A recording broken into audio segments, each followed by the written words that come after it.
하나님 아버지께 감사하라. 그 말씀 가지고 저희가 이제 올해 7월까지 7개월 동안 버티고 살아왔습니다.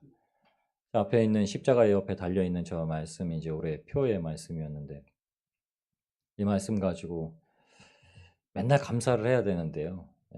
맨날 감사를 못하고 사는 인생이었습니다. 그래서 저도 한번 돌아보고, 우리의 인생도 한번 돌아보고, 인생의 후반기에 접어든다 하면 1년의 후반기를 접어들고 또 하루에 후반기를 접어들고, 이럴 때때마다 우리가 곰곰이 하나님의 은혜를 생각하는 복된 날들을 누리길 소망합니다.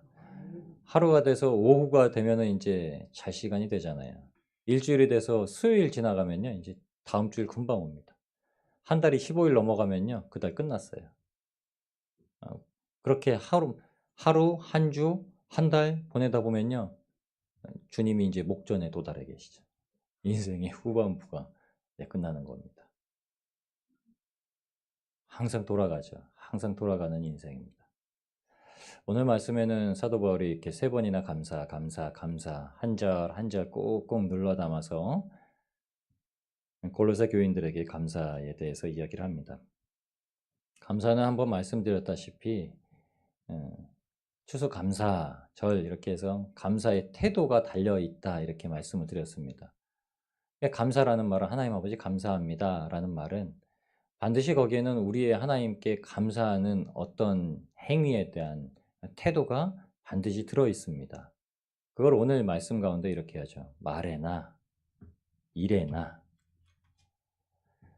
다 주 예수의 이름으로 하고, 말도 그리하고 일도 그리하고, 그리고 예수님을 힘입고 하나님 앞에 감사하라. 예수의 이름으로 할 때, 그러니까 말에나 일에나 다 예수를 힘입어 하고가 아니라 이렇게 문장이 되어 있습니다. 말에나 일에나 다 주 예수의 이름으로 하고, 주님 이 말을 할 때 제게 힘주세요. 주님 이 일을 할 때 제게 힘주세요. 그게 아니라 예수님 나를 구원하셨다. 내가 예수님의 이름 붙들고 있다 하니까 내가 이렇게 말해야지. 내가 이렇게 일해야지. 내가 이렇게 행동해야지. 그리고 나서 내 입술의 고백처럼 예수 그리스도 그 이름을 가지고 내가 살아와서 결국에 내가 거기에 도달했다 하는 것을 통해서 예수님으로 말미암아 하나님 앞에 감사를 올리라 이렇게 말합니다. 주여 저는 못하겠는데 이거 어떻게 하겠습니까? 라고 하는 게 아니라 못하겠는데 저에게 힘주세요 그렇게 말씀이 기록된 게 아니라요. 사도 바울이 어떻게 했냐면요. 나 못하나? 아니지. 예수님께서 십자가를 지시고 우리한테 분명히 갈 길을 알려주셨는데 못할 게 없지. 내가 말도 그렇게 할 수 있지. 내가 일도 그렇게 할 수 있지. 그리고 나서 다 견디고 나서 사도 바울이 자랑하려고 하는 말이 아니라 내가 강도한테 죽을 뻔하기도 하고 사람들한테 돌 던짐을 받아서 맞기도 하고 때로는 두들겨 맞기도 하고 때로는 태장으로 맞기도 하고 때로는 도둑도 만나고 때로는 배 타고 가다가 배도 파손되고 이런 것들을 겪었는데 겪고 나니까 겪고 나서도 살았다는 거예요. 하나님께서 내게 주신 목적을 이루시기 위해서 나를 그렇게 지키시고 보호하시고 인도하셨다라는 겁니다. 그럼 매일매일 감사할 수밖에 없는 거죠. 하루하루를 그냥 그냥 오늘도 어쩔 수 없이 살았네. 오늘도 그냥 인생 그냥 그저 그렇게 넘어갔네가 아니라 하루에 아무것도 안 하는 것 같은 평범한 것 같은 일상도 평범하지가 않습니다. 일이 얼마나 급하면 소방차들이요, 막 중앙선도 막 없이 아까 제가 잠깐 이제 환복을 하러 집에 다녀오는데 소방차가 급하게 불이 났는지 뭐 했는지 뭐 누가 뛰어내린다고 했는지 소방차는 아시죠? 위에 이렇게 구조 매트도 큰 거 이렇게 싣고 다니는 거 삐용삐용 하면서 막 중앙선을 넘어가지고 이렇게 직진 차선에서 막 수신호를 해가지고 좌회전을 막 들어가고 막 하더라고요. 골든타임이라고 하죠. 1시가 급하죠. 그런 불현듯이 생기는 일들이 많은데 하나님께서 우리에게 인생의 신앙 고백을 마지막 때까지도 매일매일 할 수 있게 허락을 하시고 그 인생을 살다가 주님 앞에 가게 하신다는 겁니다. 급사하다 이러면 큰일 나는 겁니다. 어떻게 그런 일이 있겠습니까? 하나님의 보호만. 마지막까지 신앙 고백으로 신앙의 선조들이 그렇게 죽지 않았습니까? 예수를 부인하라 해도 나는 예수님의 이름은 절대 부인 못한다. 예수님께서 날 위해서 한 번도 나에게서 떠나시거나 나에게서 다른 일을 행하시거나 나를 배신하시거나 하지 않으셨는데 내가 어떻게 그를 배신하냐? 이게 가장 유명한 요한의 제자 폴리카베의 말입니다.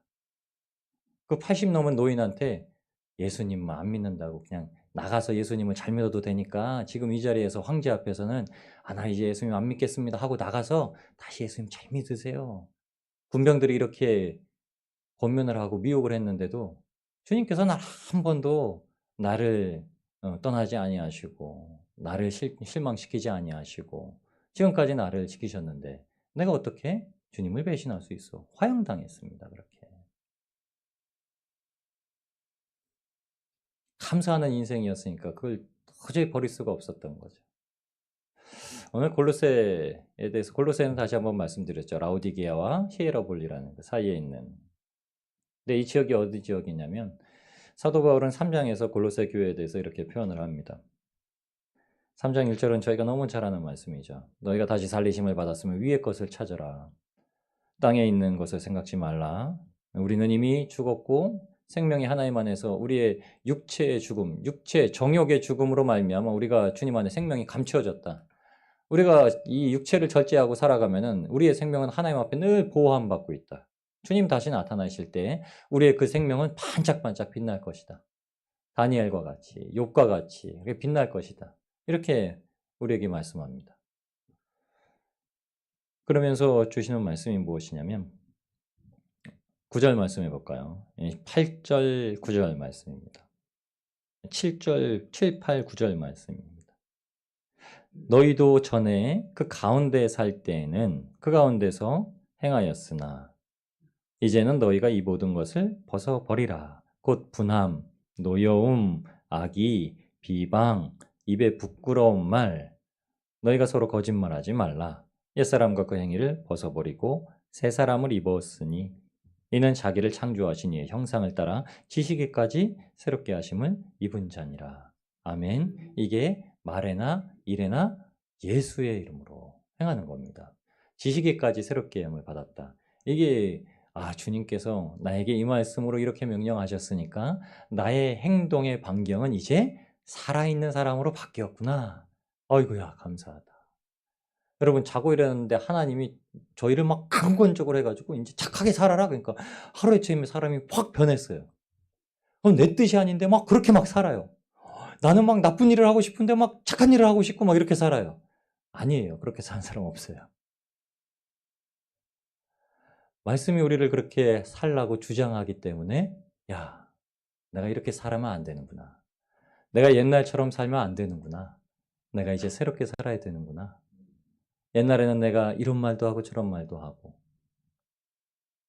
입에 부끄러운 말이라고 8절 마지막에 써있는 말은요. 욕입니다. 욕. 욕하고 사는 거. 그러니까 욕이라고 안 쓰고 그냥 부끄러운 말이라고 이렇게 순화해서 표현한 거예요. 남들이 듣기에 부끄러운 말. 아유, 저 아저씨는 어떻게 저렇게 맨날 입에다 저렇게 말 달고 살아. 이런 분들이에요. 근데 바뀌었다는 거예요. 근데 그게 하나님이 내 입을 막으셔서 이제 욕도 안 하게 하시고 막 상스러운 얘기도 안 하게 하시고 거짓말도 안 하게 하시고 이런 게 아니라요. 거짓말을 하려고 하는데 내 양심의 가책을 받아가지고 못하는 겁니다. 이 상스러운 말을 하려고 하는데 하나님 나 다 보고 계시구나. 하나님 내 말을 다 듣고 계시구나 하는 걸 알기 때문에 안 하는 거예요. 우리가 그런 말과 행동, 옛것이 살아나는 때는요. 하나님께서 나를 바라보고 계시다. 하나님이 나를 감찰하시는 분이다. 하나님은요. 감찰자이십니다. 감찰자. 성경에는 여러 가지 하나님의 이름들에 대해서 나와 있는데 여호와 라파, 치료하신 하나님, 여호와 니시, 깃발 세우신 승리의 하나님, 여호와 이레, 예비하신 하나님, 그리고 여호와 로이라는 말이 바로 감찰하신 하나님. 하나님 늘 보고 계신다. 저와 여러분을 늘 보고 계시죠. 늘 보면서 뭐 하시냐? 머리털 세고 계시죠. 머리털 몇 가닥인가. 하나님은 그 정도라고 하시는 거죠.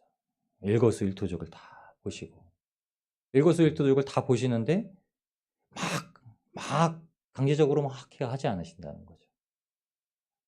어린아이나 위험한 데 가면은 거기서 위경에서 건져내지만 장성한 아들은 위험한 걸 알고 잘못된 걸 알고 부정한 것을 알고 그렇기 때문에 굳이 그렇게 일거수일투족을 다 개입하지 않으셔도 됩니다. 여러분 그러나 위로의 말씀이 있습니다. 우리의 믿음대로 하나님은 믿음이 연약함에 개입하십니다. 아멘. 그러니까 여러분 우리의 마음이 어떤 상황이더라 우리가 열심히 힘내고 살더라도 안 되는 부분들이 있다 하셔도 하나님만 의지하세요.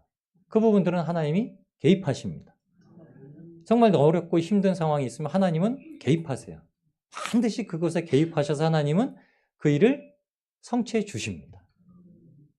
왜냐하면 저와 여러분은 아버지의 아들, 우리의 아버지, 우리 아버지뿐만이 아니라 우리를 너무 사랑하셔서 독생자 예수 그리스도까지 주신 예수님의 아버지.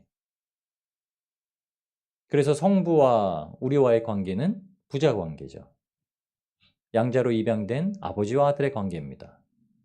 예수님과 우리의 관계는 그리스도와 교회는 머리와 몸된 교회의 관계, 신랑과 신부의 관계죠. 그리고 성령님과 우리의 관계는 주종의 관계입니다. 여러분 성령님께서 우리 마음에 주시는 그 감동은요 절대 불순종하면 안 됩니다. 종은 상전의 말씀을 항상 들어야 돼요. 예수님께서 우리의 주이기도 하시지만 우리가 이 땅 가운데는 어떻게 해요? 하나님의 자녀가 되고 하나님의 신부가 되기 전까지 이 땅 가운데선 주님의 종으로서의 역할을 감당하며 살아가는 겁니다. 이게 우리한테 맡겨주신 사명이죠. 그러니까 우리는 이 땅에서 아들이에요.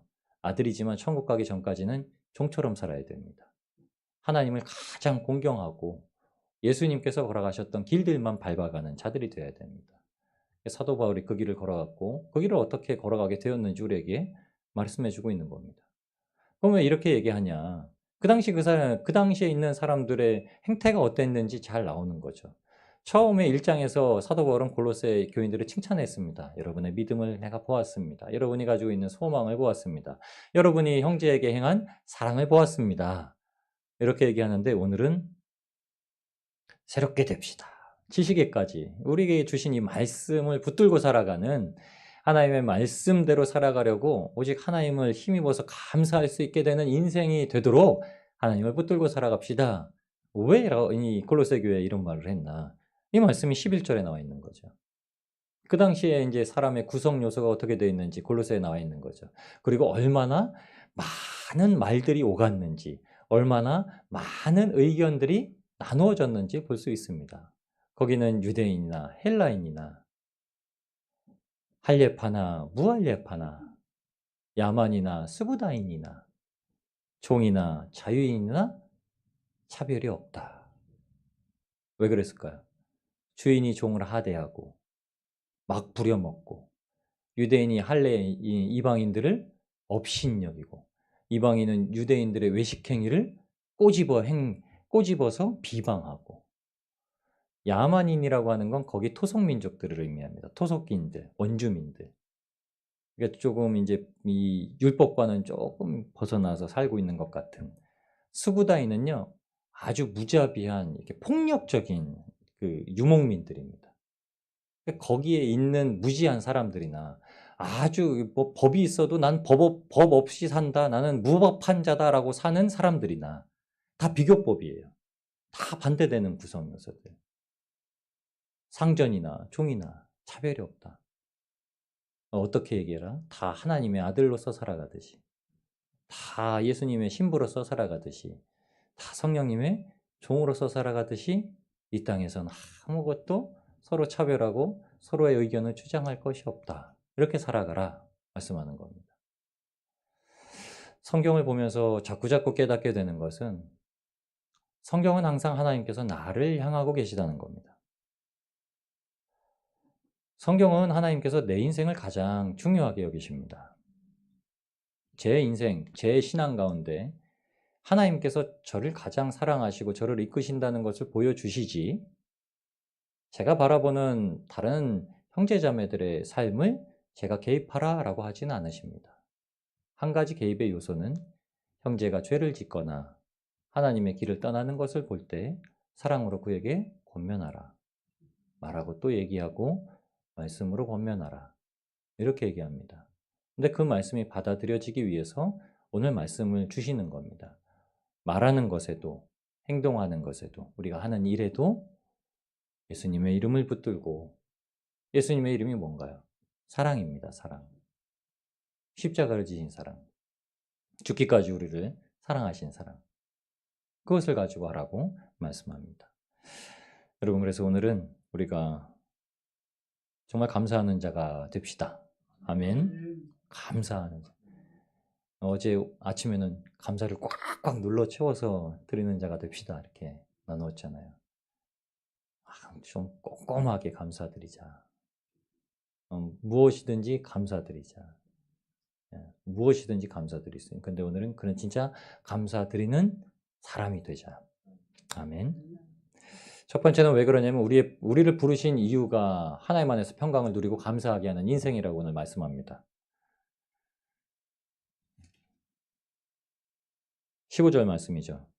예수 그리스도의 평강이 너희 마음을 주장하게 하라. 예수님의 평안이 우리 마음 가운데 거하게 하라. 문을 열어라.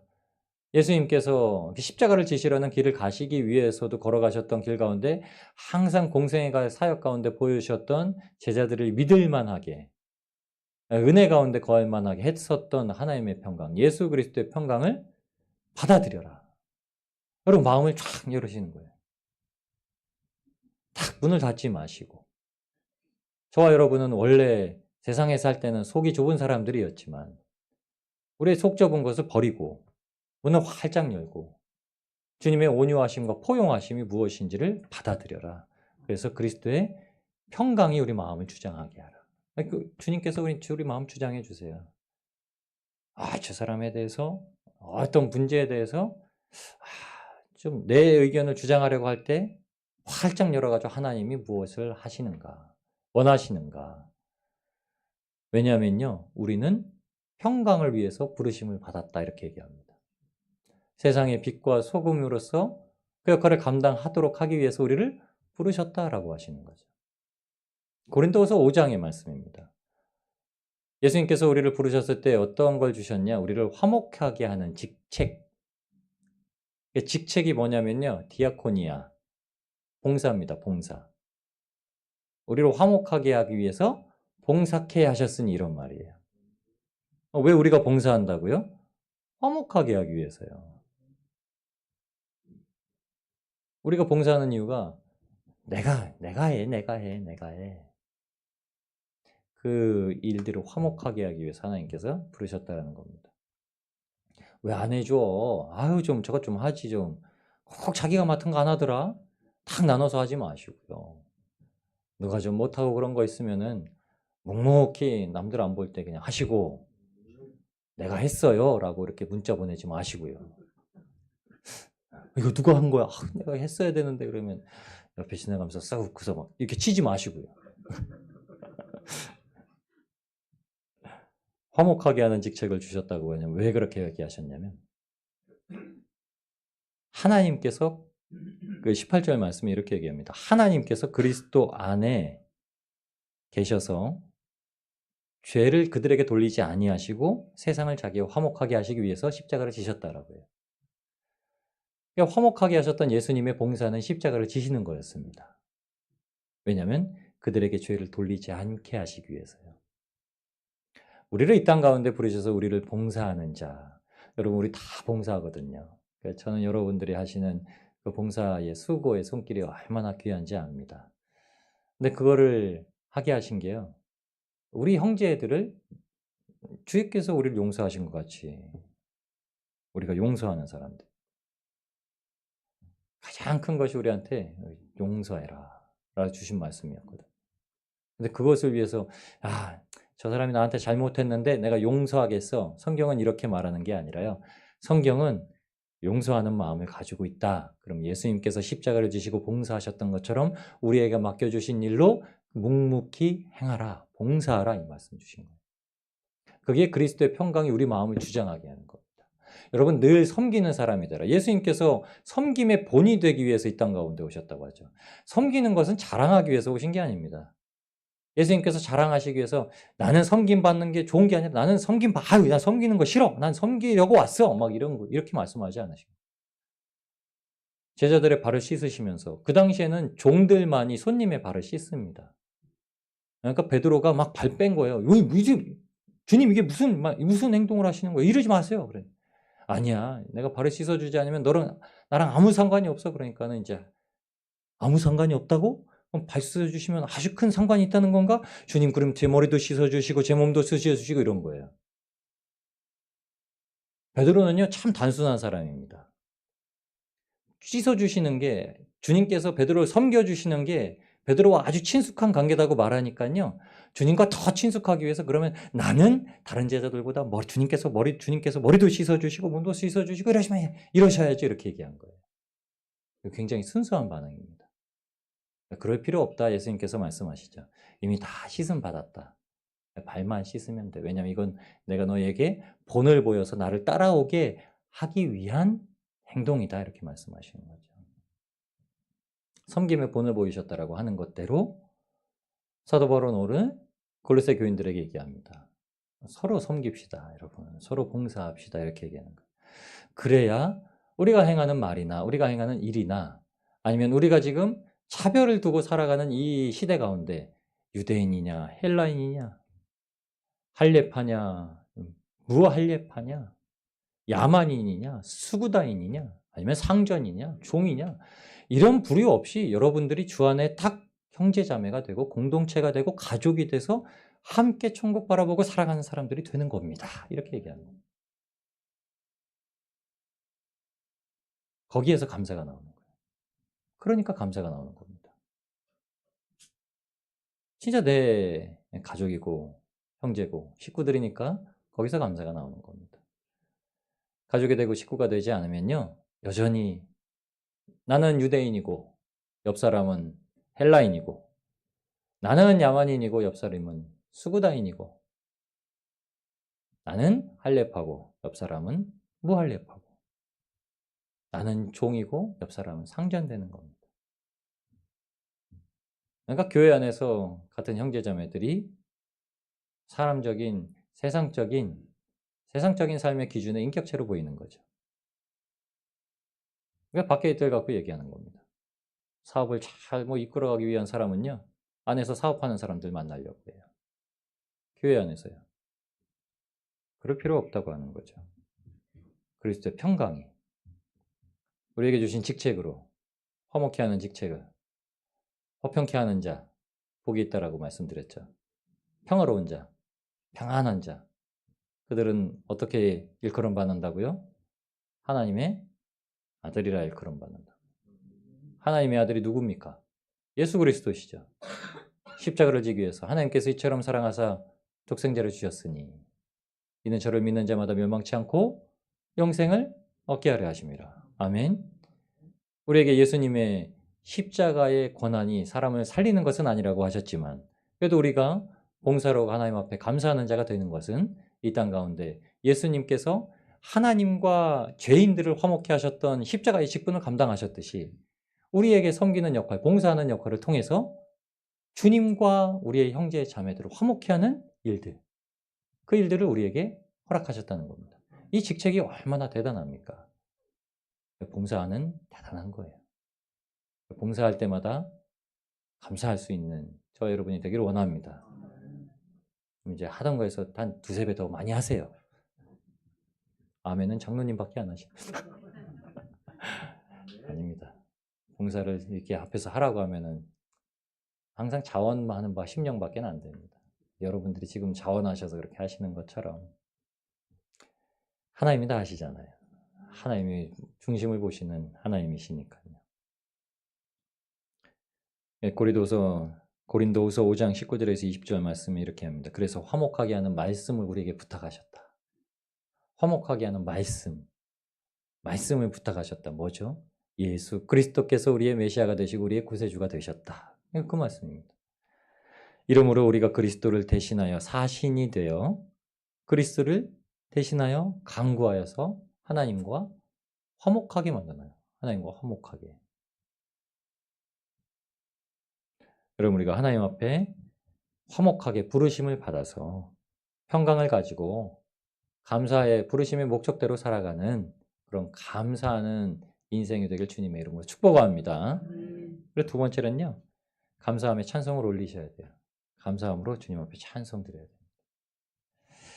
근데 그 감사함의 찬송은 뭐냐면 말씀이 풍성해야 된다는 거예요. 찬송은 노래입니다.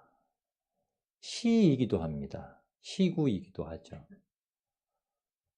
우리가 찬송은 곡조라고 그러니까 곡조 있는 시, 곡조 있는 기도, 곡조 있는 말씀 이렇게 표현을 하는데 이것이 정말 찬송이 되는 조건을 여기서 사도 바울은 얘기하고 있습니다.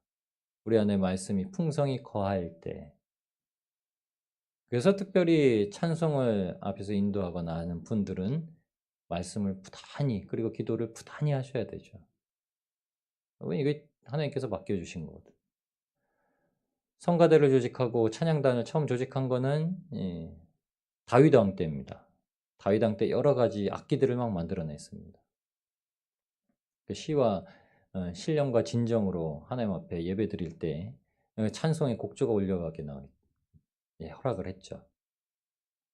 근데 그들처럼 지금도 막 찬송하는 찬양단이나 성가대가 막 여러 가지 악기를 가지고 막 화려하게 화음과 이제 성조를 넣어서 화성을 해서 이렇게 하는 게 와, 아름다운 거다 이렇게 얘기하는데 그게 아니라 찬양하시는 분들이 모여서 묵상을 하고 큐티를 나누고 말씀을 나누고 이 말씀으로 우리가 왜 이렇게 찬양을 할 수밖에 없는지 왜 이 곡을 가지고 우리가 찬송을 드려야 할까 라는 것을 나누는 게 하나님 앞에 가장 아름답게 올려진 찬송이라는 겁니다. 목소리는 상관없어요. 제가 목소리 좋다고 뭐 상관없다고 말씀드리는 건 아니에요. 이건 타고난 걸 어쩔 수 없습니다. 하나님이 저한테 목소리 하나만 선물로 주셨어요. 네. 정말 그렇습니다. 찬송은 말씀이 풍성히 거할 때 하나님 앞에 가장 아름답게 올려집니다. 열심히 연습하는 것도 중요하고 합을 맞추는 것도 중요한데 이거는 후자예요. 후자. 일주일간 말씀으로 살아내고 일주일간 그 말씀으로 내가 이 말씀을 하나님 앞에 꼭조로 올려드리기를 원한다라고 묵상하며 하나님 앞에 기도하며 감사할 때 그 말씀으로 찬송을 올려드리는 감사가 채워지게 되는 겁니다. 아멘. 그래서 무엇이라고 16절의 말씀이 하시냐면요. 그리스도의 말씀이 너희 속에 풍성히 거하여서 모든 지혜로 피차 가르치며 권면하고 시와 찬송과 신령한 노래를 부르며 서로가 말씀으로 우리 형제자매들을 서로 가르치고 서로 권면하고 그리고 함께 시와 찬송으로 하나님 앞에 노래하고 그리고 감사하는 마음으로 하나님을 찬양하고 아멘. 찬양은 다 뭐죠? 하나님 앞에 감사하는 마음. 그러니까 찬양의 종류가 여러 가지가 있죠. 찬송가가 있고 복음성가가 있고 그다음에 CCM이 있습니다. 특별히 복음성가는 복음을 밑바탕으로 만든 성가곡이죠.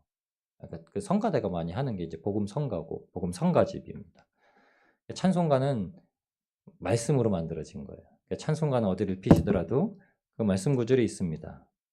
찬송가 400장 주의 진리 위에 십자가 옮기는 디모데전서 2장 3절 말씀에 의거해서 작사자가 말씀을 보고 작사를 하고 그 영감을 받아서 작곡가가 작곡을 하고 붙여서 찬송을 낸 겁니다. 찬송가는 다 이렇게 말씀이 들어있어요. 근데 CCM은 좀 감정이죠. 그러니까 슬픈 곡조들이 많죠.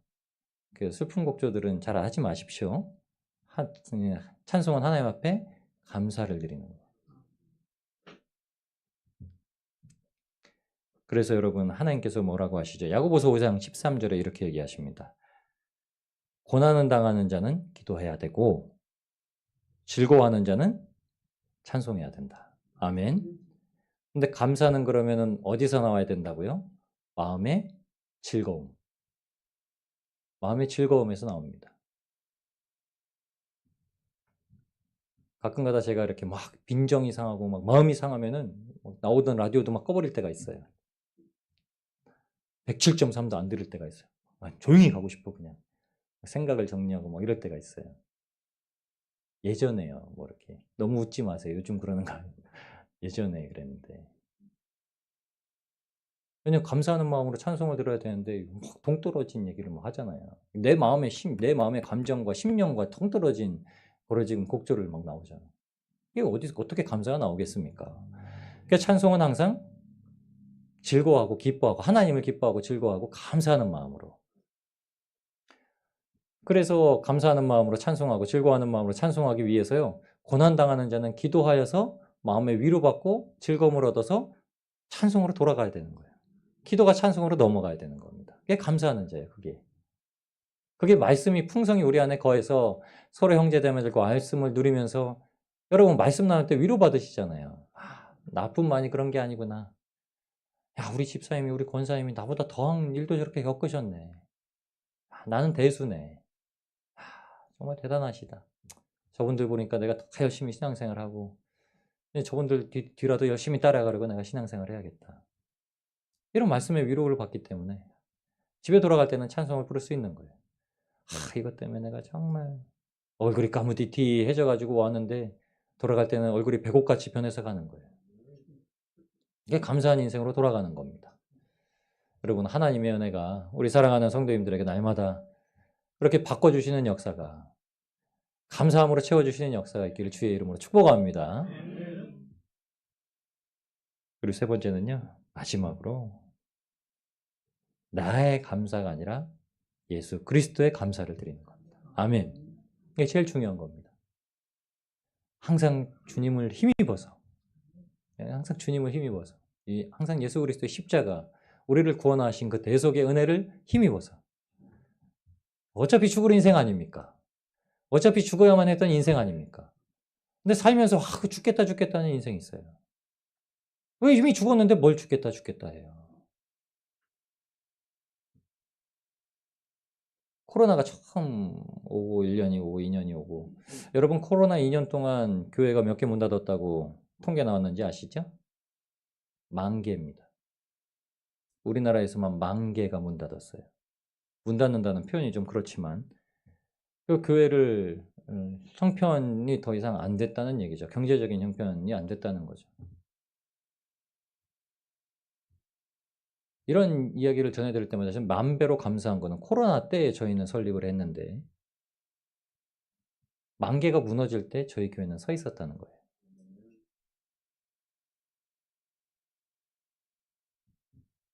너무 감사하지 않으신가요? 10,000개 교회한테는 미안하지만 죽으면 죽으려 하는 심령도 아니었습니다. 기도할 처소가 필요해서 기도라도 하자 했는데 우리 사랑하는 성도님들이 기도를 너무 많이 채워주셔서 기도가 쌓였기 때문에 하나님께서 보호하시고 은혜 베푸셔서 걱정 없이 오고 있죠.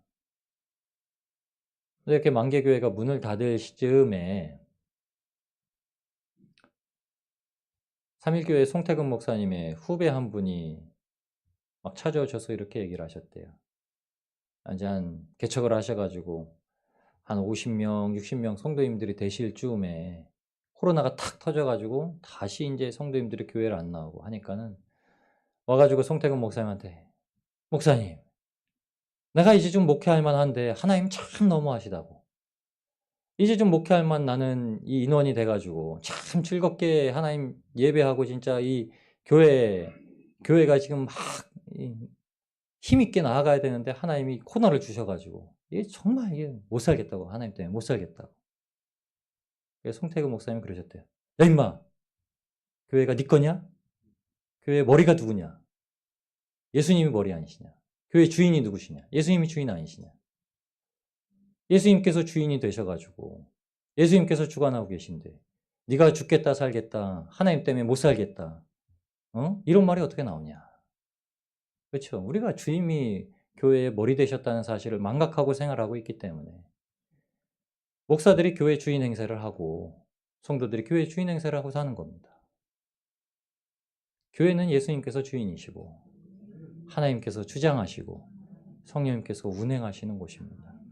성령님은 어디에 운행하시죠? 성령님은 수면 위에 운행하시죠. 그래서 처음 사도행전 2장에 오순절 마가 성령의 역사가 이룰 때 여러분 그 심령들이 어떤 심령이었습니까? 첫 성령이 임할 때 그 심령들이 어떤 심령들이었죠? 예수님을 아무도 깨닫지 못하던 심령들이었습니다.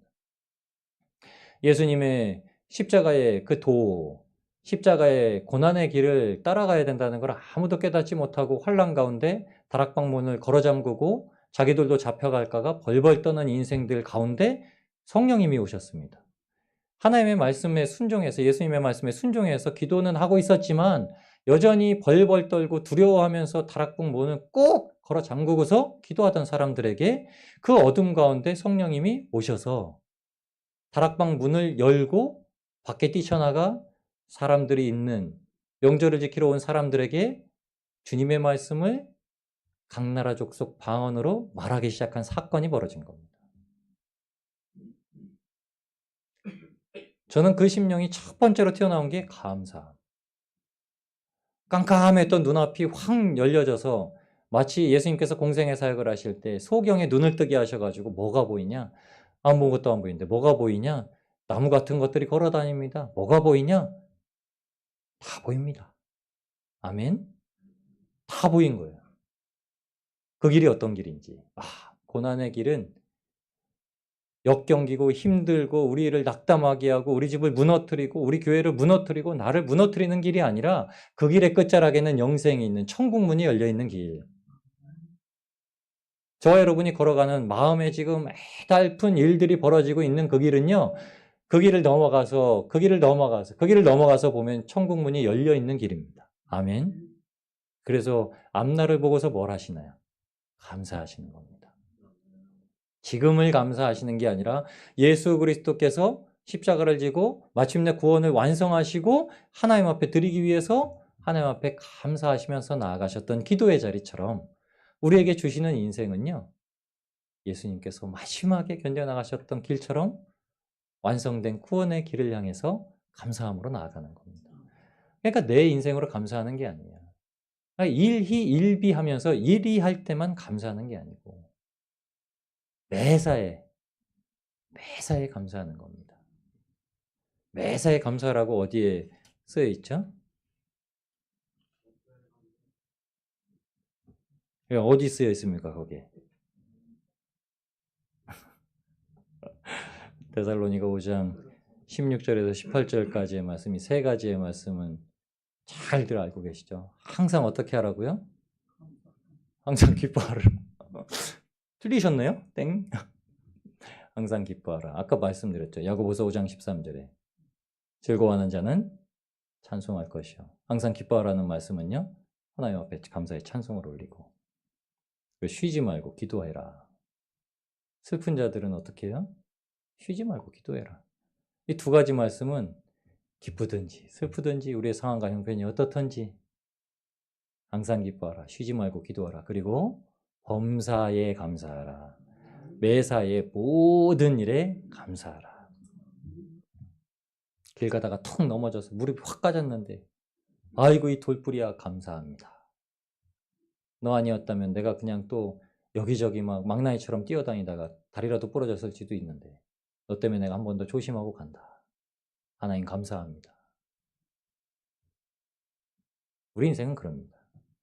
하나님은 우리를 넘어지게 하는 사건은요 더 크고 더 위험한 일을 만나기 전에 항상 그 일을 겪게 하시죠. 작은 일로 말미암아 우리의 마음이 낙심되게 했을 땐요 그 낙심된 거를 이렇게 세우셨을 때는 그거보다 더 큰 낙심의 요소들이 오기 전에 훈련시키시는 겁니다. 집에서 길리우고 훈련되는 거예요. 어제 영화에서는 집에서 길리우고 훈련된 자를 뭐라고 하죠? 목동들 모았다고 이렇게 영화에서는 표현을 하죠. 양치던 사람들 모아서. 근데 그 말이 맞죠. 왜요? 다윗은 양을 칠 때 어떻게 했다고 그랬죠? 고음의 입에서도 사자의 입에서도 양을 꺼내기 위해서 물맷돌 던졌다고 그러죠. 가장 강한 존재는 양치기입니다. 양치기. 목동, 목자. 여러분에게 하나님께서 허락하신 건요. 매사에 감사하라. 어떤 일이든 감사하라. 오늘 하나님께서 여러분에게 어떤 감사를 채우셨습니까?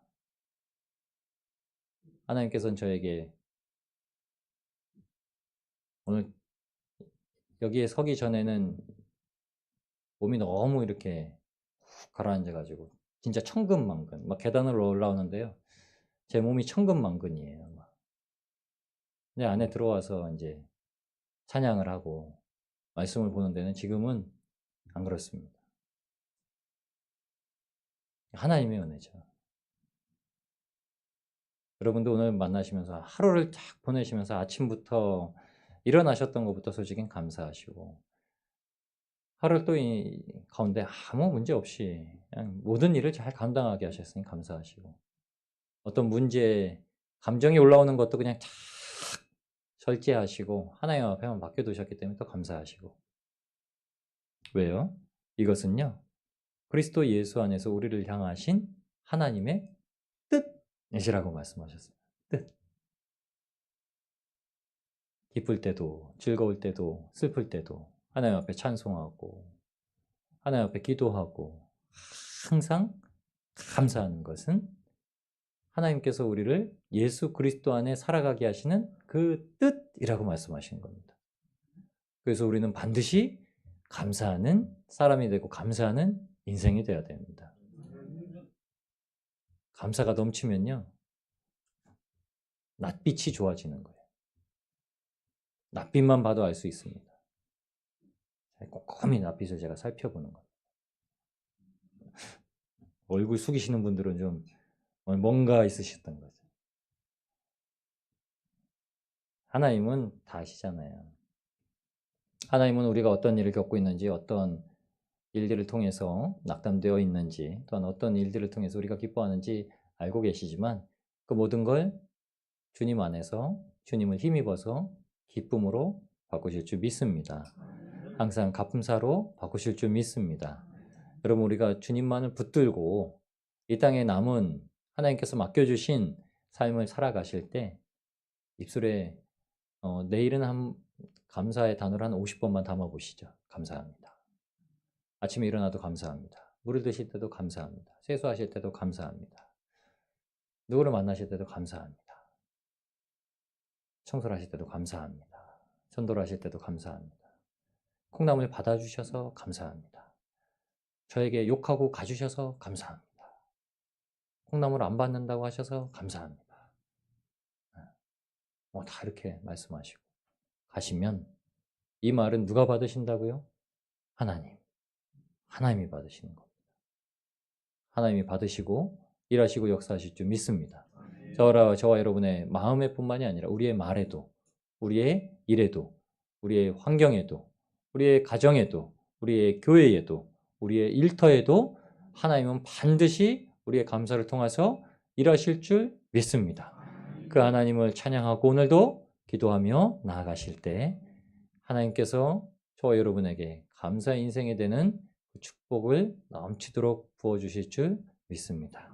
그런 저와 여러분이 되시기를 우리를 원하신 예수님의 이름으로 축복합니다.